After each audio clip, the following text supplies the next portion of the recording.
السلام علیکم ورحمۃ اللہ وبرکاتہ۔ الحمدللہ رب العالمین والصلاة والسلام علی سید الانبیاء والمرسلین وعلی آلہ وصحبہ اجمعین، اما بعد۔ محترم ناظرین، معافی چاہتا ہوں، کچھ ٹیکنیکل پرابلمز کی وجہ سے کچھ تاخیر ہو رہی ہے آپ سے بات چیت کرنے میں۔ ہمارے اس روزانہ کے شام 5 بجے کے لائیو میں آپ کا خیر مقدم ہے۔ آپ جانتے ہیں یہ ہم نے محدثین کرام کی سیرت اور ان کی زندگیوں کا ایک سلسلہ شروع کیا ہے۔ محترم ناظرین، اس کے پہلے کہ ہم آج اپنے اصل موضوع پر آئیں، ہم اور آپ جانتے ہیں کہ اس وقت ہمارا ملک ہندوستان کورونا وائرس کی مہلک وبا سے لڑ رہا ہے۔ ملک میں یہ بیماری تیزی سے پھیل رہی ہے اور کئی لوگ اب تک اس بیماری کا شکار ہو چکے ہیں اور کئی لوگ موت کا بھی شکار ہو چکے ہیں۔ محترم ناظرین، کورونا وائرس کتنی خطرناک بیماری ہے یہ آپ کو میں سمجھتا ہوں بتانے کی ضرورت نہیں ہے۔ دنیا کے وہ ممالک جو انتہائی ترقی یافتہ ہیں، جو ہمارے ملک سے کہیں زیادہ آگے ہیں میڈیکل اکوپمنٹ کے معاملے میں یا اسی طریقے سے ڈیولپمنٹ کے معاملے میں، پیسے کے معاملے میں، امریکہ ہے، اٹلی ہے، فرانس ہے، آج یہ سارے کے سارے ممالک پریشان ہیں۔ ان کو سمجھ میں نہیں آ رہا ہے کہ اس بیماری سے کیسے لڑا جائے۔ محترم ناظرین، ایسے وقت میں ہمارے ملک کے لیے اور بڑا چیلنج ہے اس بیماری کا مقابلہ کرنا۔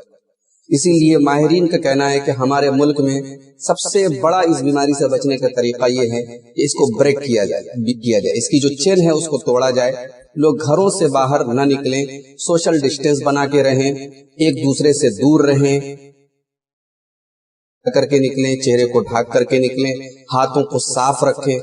محترم ناظرین، یہ جہاں تک ڈاکٹروں کی رائے ہے، ہماری شریعت بھی یہی کہتی ہے کہ جب ایسا دور آ جائے جب چاروں طرف فتنے ہوں تو اللہ کے رسول صلی اللہ علیہ وسلم فرماتے ہیں فَيَقْعُدُ فِي بَيْتِهِ، انسان اپنے گھر میں بیٹھا رہے، فَيَسْلَمُ النَّاسُ مِنْهُ وَيَسْلَمُ مِنْهُ، لوگ اس سے محفوظ ہوں، وہ لوگوں سے محفوظ ہوں۔ تو پیارے نبی صلی اللہ علیہ وسلم کی یہ احادیث آج ہمیں یاد رکھنی چاہیے۔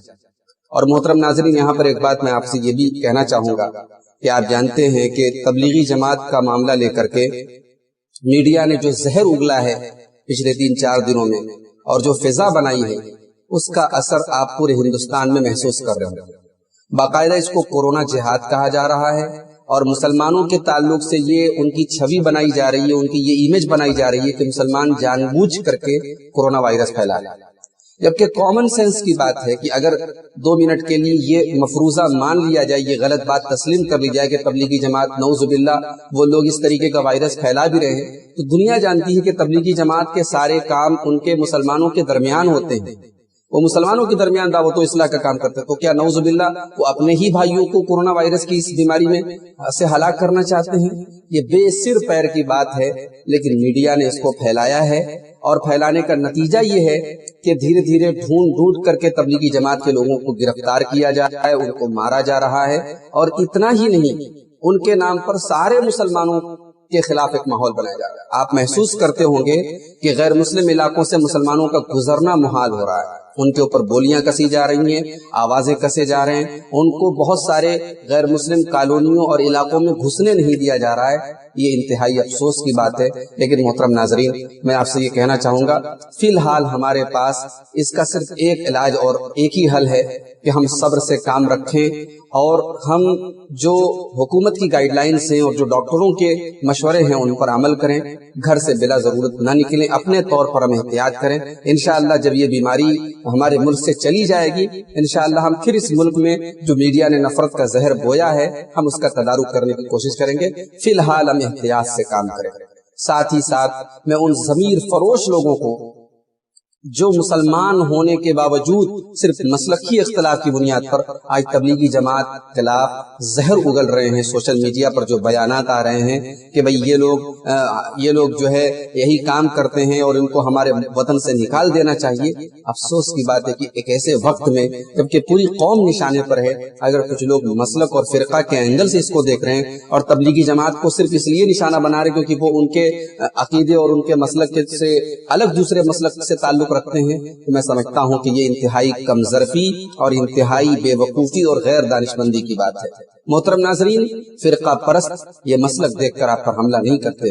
اگر آج ان کے نشانے پر تبلیغی جماعت ہے، کل آپ ہوں گے،